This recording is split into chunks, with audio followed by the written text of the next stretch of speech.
Welcome to Maine Public News Connect, original news stories from Maine Public Radio, airing weekly in Spanish, French, Portuguese, Somali, and English. I'm your host, Ari Snider. Today is Friday, May 3rd, and here are the week's top stories. Maine is falling short in its efforts to attract new people to its workforce, according to a new report. Maine added 13,400 workers over the last 3 years.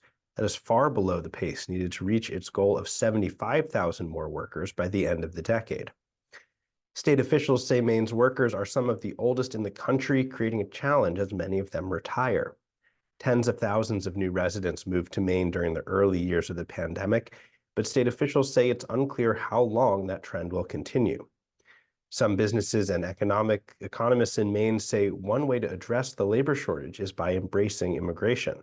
Democratic Governor Janet Mills will allow a bill requiring a 3-day waiting period to purchase firearms to become law without her signature.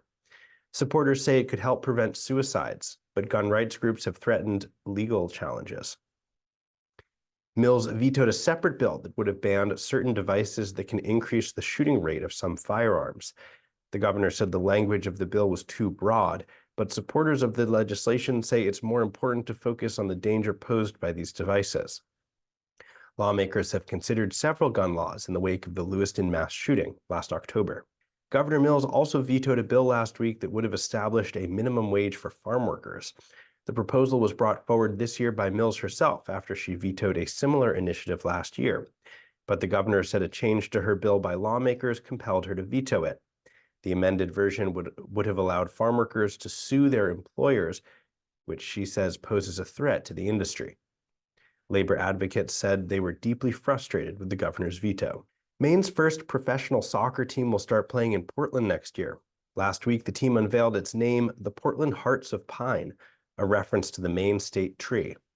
Last September, the United Soccer League announced that Portland would become home to a new League One team. Portland's team will join 12 other clubs already in the league from Colorado, Wisconsin, and other states. Tryouts are expected this fall, with the first match planned for spring 2025. The club will host home games at Fitzpatrick Stadium in Portland. If you live in Maine and have a case at the Boston Immigration Court, your case will likely be moved to a new immigration court in Chelmsford, Massachusetts. That's according to the Immigrant Legal Advocacy Project. The organization is encouraging anyone with an ongoing immigration case to verify the location of their case on the court's website. You can also get more information by calling the court at 978-497-9000. This has been Maine Public News Connect. We'll see you next time. Thank you to our excellent community partners for supporting and contributing to this program. Maine Public News Connect has been made possible by individual supporters and foundations from across Maine, as well as Koo and Patricia Yuen, cPort Credit Union, Hannaford Supermarkets, MaineHousing, and IDEXX. Maine Public News Connect is made possible by Koo and Patricia Yuen, committed to bridging cultural differences in our communities. Juntos. Ensemble. Warajir. Junto. cPort Credit Union. Together. Hannaford Supermarkets, celebrating the diversity of its employees, customers, and communities, and committed to fostering a welcoming environment. Together, they're greater than groceries. Learn more at hannaford.com.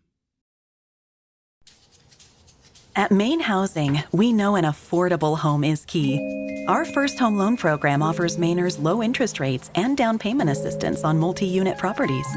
Learn more at MaineHousing.org. If you've lost your health insurance or had a major life event, you can find a plan that fits and financial help to pay for it at coverme.gov. Things are changing with MaineCare. Stay connected to stay covered. Update your information today at mymaineconnection.gov. Good work lives here. The Maine Apprenticeship Program gives you a paid job and training. Learn more at maine.gov/apprenticeship.